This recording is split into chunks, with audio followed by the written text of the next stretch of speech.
conversamos com as livrarias e conversamos muitíssimo com as bibliotecas, não apenas as públicas, mas as bibliotecas comunitárias, que naquele momento, principalmente a partir de 2008, começaram a se desdobrar e a dobrar de tamanho no Brasil, como nós vimos na última pesquisa, liderada pela Rede Nacional de Bibliotecas Comunitárias. E também esse diálogo foi um diálogo de construção, porque não apenas queríamos implantar um plano, nós queríamos transformar a mentalidade de toda a cadeia criativa, produtiva, distributiva do livro e mediadora do livro no Brasil. Nós queríamos transformar essas mentalidades numa mentalidade comum, numa mentalidade que levasse ao comum, ou seja, às comunidades, a um consenso do Brasil que nós queremos enquanto Brasil leitor. E disso tudo, Cletos, nós tivemos bons momentos, excelentes momentos, e, claro, como todo movimento vivo de construção, nós tivemos também maus momentos. Momentos em que caímos bastante nessa construção. Momentos de interrupção e que levam, talvez, ao engano de pensarmos que hoje nós não temos praticamente nada quando se fala em Plano Nacional do Livro e Leitura. Por que eu digo isso? Porque quando nós falamos num Plano Nacional do Livro e Leitura, isso estava almejado desde o princípio, e de certa maneira se afirma com a Lei da Política Nacional de Leitura Escrita, sancionada em 2018, inclusive num contexto do golpe parlamentar que foi executado em termos da retirada do mandato da então presidente Dilma Rousseff. Quando nós trabalhamos essa questão, e nós vemos hoje no cenário brasileiro um levantamento muito importante feito pela última secretária do Plano Nacional do Livro e Leitura, a amiga e companheira Renata Costa, em que nós vemos ainda poucos estados com seus planos estaduais de leitura, e que nós vemos ainda um número ainda pequeno de cidades com seus planos municipais de livro, leitura, literatura e bibliotecas consolidados em legislação. E nós temos hoje no governo federal praticamente não, objetivamente, nenhuma iniciativa do atual Plano Nacional do Livro e Leitura, e muito menos nenhuma iniciativa no sentido de dar vida e voz e consequência à Lei da Política Nacional do Livro e Leitura, da Política Nacional de Livro, de Leitura Escrita, na verdade, PNLE, que foi sancionado em 2018. Dentro desse cenário, a gente poderia pensar, bom, é um fracasso, as coisas caíram. Foi mais algo que aconteceu no Brasil e que se desmoronou. Se é verdade que nós tivemos esses percalços, e ele não foi recente só, eu só lembro o período de 2011, em 2012, quando a diretoria do Livro, Leitura, Literatura e Biblioteca, que era a alma no Ministério da Cultura, e ao mesmo tempo que era a alma, era ao mesmo tempo o braço pragmático do Plano Nacional do Livro e Leitura, onde aquilo que aconteceu de bom no livro e na leitura, nas bibliotecas, naquele período entre 2006 e 2010, se incrementou barbaramente quando, a partir de 2008, foi criada a diretoria do Livro e Leitura, dirigida inicialmente pelo Jefferson Assunção e depois pelo Fabiano Piuba. Nós tivemos, naquele período, incrementos importantes, inclusive financeiros. Eu digo e repito sempre, passamos de um orçamento histórico de 6 milhões de reais para toda essa área de livro, leitura e bibliotecas, passamos por uma média de 95 a 100 milhões de reais entre 2008, 2009 e 2010. 2010 fechou com a cifra de 124 milhões de dinheiro direto do Ministério da Cultura, no programa Mais Cultura, e também com a intersecção de municípios e estados, somando o total de investimento de 124 milhões. Com tudo isso, com uma mudança de governo, uma mudança na diretoria do Livro e Leitura, uma mudança da condução do próprio Plano Nacional do Livro e Leitura no Ministério em 2011, nós tivemos uma queda de investimento verificada em 2011 e 2012, que volta ao patamar dos 6 milhões. Nós tivemos o desmanche da diretoria do Livro e Leitura com a sua mudança para a Biblioteca Nacional no Rio de Janeiro, tirando-a do Ministério, rebaixando-a, portanto, de estar no centro da formação política do livro e leitura e da cultura em geral do Brasil, para uma autarquia que, por mais importante que seja, tem as suas missões específicas e missões importantes que foram feitas naquele período. Houve momentos de reconstrução, mas que não foram suficientes, em 2013 a 2016. E, a partir disso, de uma ação também muito importante da sociedade civil, e, apesar disso tudo, as coisas continuaram a acontecer no Brasil como um todo. Depois vem o golpe, assim o chamo e assim o defendo como um golpe à democracia, que foi a destituição da presidente.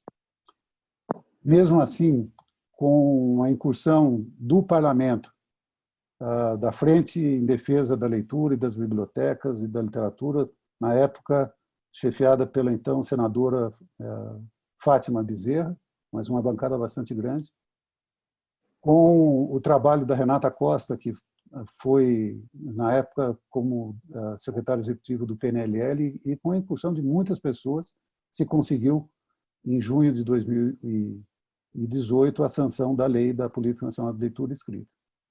Mas o que eu computo de mais importante nesse período todo, e eu quero deixar bem claro essa minha posição, é que, apesar de todos os problemas, os avanços e os recuos institucionais, aquilo que é conhecido como os 4 eixos do Plano Nacional do Livro e Leitura, aquilo que é conhecida como a síntese da sua absoluta intencionalidade de formar um país de leitores, dentro da democracia, dentro da formação, dentro da regionalidade desse país continental,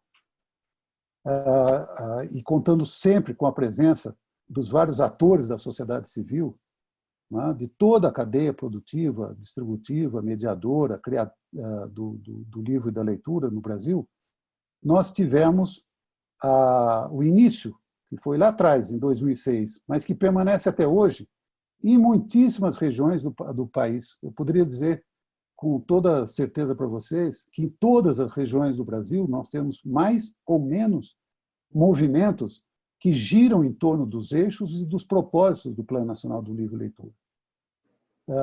Durante todo esse período, e já saí do plano como secretário executivo desde 2016, e praticamente até antes de começar esse isolamento forçado e necessário que estamos tendo que fazer todos nós para nos preservar a saúde, não é? Praticamente todos os meses eu estava em algum lugar do Brasil falando para um grupo distinto de pessoas, desde um pequeno grupo de pessoas até grande número de pessoas, e nas várias regiões do país. Sei que a Renata fez isso também, sei que muitos de nós continuam fazendo isso, e falando sobre o quê? Sobre o PNLL, aquilo que estamos falando hoje de novo. Não é? Porque mais do que uma legislação, mais do que uma institucionalização do Plano Nacional do Livro e Leitura, dos planos estaduais de livro e leitura, dos planos municipais do livro e leitura, o que é mais importante, até para levar a esta institucionalização, é o movimento que se faz em torno dele e em função dele. Quer dizer, nós não estamos simplesmente trabalhando por um ícone, nós não estamos trabalhando por uma legislação ou por uma institucionalidade. Nós estamos trabalhando por um movimento de formação de leitores.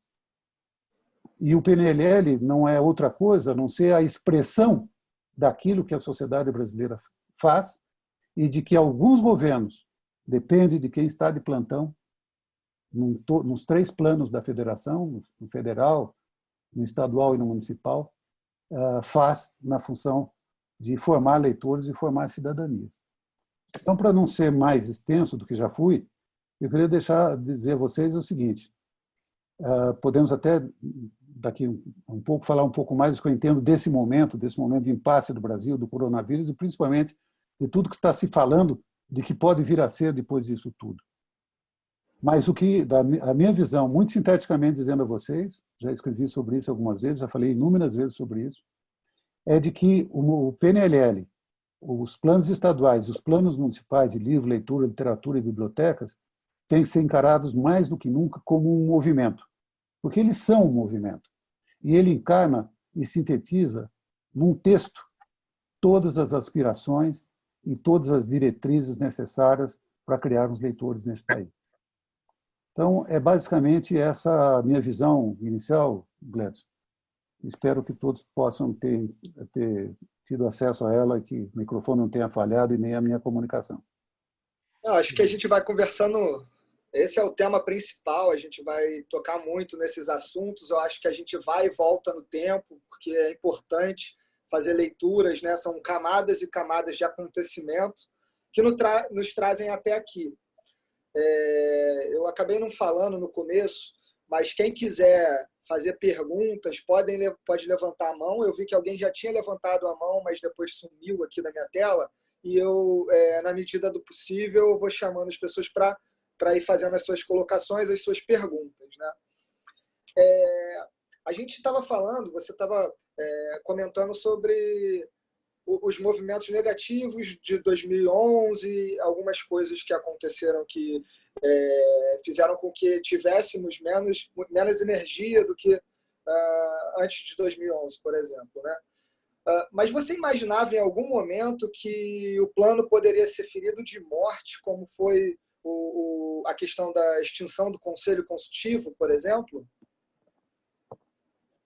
Cledson, quando nós terminamos o ano de 2010 e fizemos um grande encontro em Brasília, do qual saiu o livro de balanço do PNLL, eu lembro a vocês, esse livro que acho que quase todos conhecem, e que ainda é acessível pela internet, não é? Exatamente, esse que você tem em mãos, Textos de História, um livro que eu organizei, e que tem muitos autores de todas as cadeias do livro.